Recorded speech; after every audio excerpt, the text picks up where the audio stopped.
E aí, pessoal? Então vamos lá.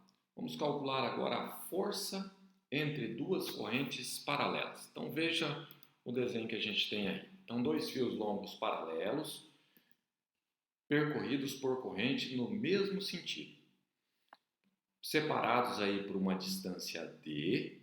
Um fio, o fio A, é percorrido por uma corrente IA e o fio B é percorrido por uma corrente IB, tá? E se a gente pegar aqui um pedaço desse fio, ele tem um comprimento L, tá?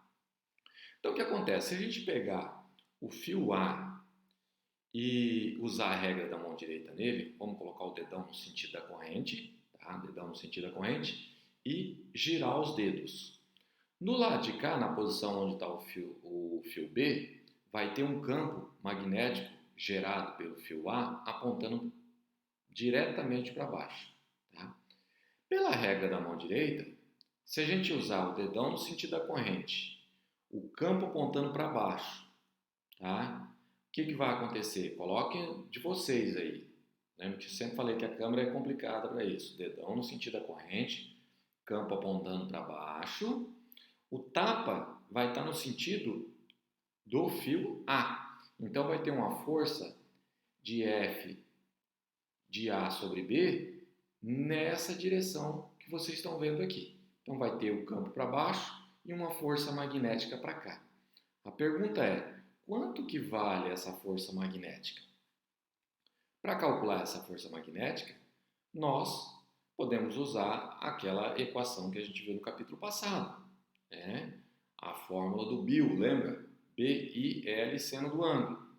Só que o campo magnético vai ser o campo magnético gerado pelo fio A. Então, o primeiro passo é a gente calcular, primeiro, qual é o campo magnético gerado nesse ponto pelo fio A, que vai ser o quê? BA é M0I, M0 vezes o I que passa no fio A, dividido por 2πd, onde a distância é a distância entre os fios. Seria 2πr, né? Mas aqui é a distância d. Tá? E agora a gente usa a equação para a força entre B vezes A.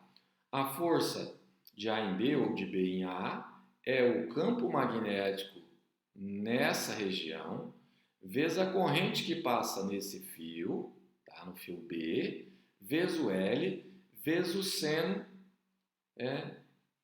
entre os dois aqui, entre B e I. O seno entre B e I, o I está nessa direção e o B está para baixo, então 90 graus. Então agora a gente pega esse cara aqui e substitui no lugar de BA. O que a gente vai ficar? Que a força de A em B é M0IA dividido por 2πd vezes IB vezes L, porque seno de 90 é 1. Então, finalmente, a gente tem a expressão escrita dessa forma. Força entre A e B, M0IA e B, L dividido por 2πb. E a força, esse aqui é a força magnética em B devido à corrente em A. E perceba o detalhe, pessoal. Como o fio A tem uma corrente no mesmo sentido, se a gente aplicar para o fio B a mesma relação, a gente vai ter que o fio B tem uma corrente para lá, você gira os dedos em volta do fio, então esse fio B vai girar um campo magnético ao redor dele, que aqui no fio A vai estar apontando para cima. Então, se a gente tem um campo magnético para cima e uma corrente nesse sentido, a força vai estar na mesma direção dessa força aqui. Então, quando os dois fios têm correntes no mesmo sentido, a força vai ser de atração. Quando os dois fios têm corrente em sentidos contrários, a força vai ser de repulsão.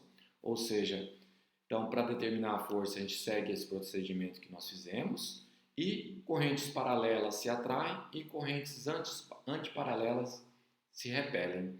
Então, é isso que acontece quando a gente tem dois fios percorridos por correntes. Então, a gente tem que levar isso em consideração na hora de projetar aí fios de transmissão com correntes elevadas, ok?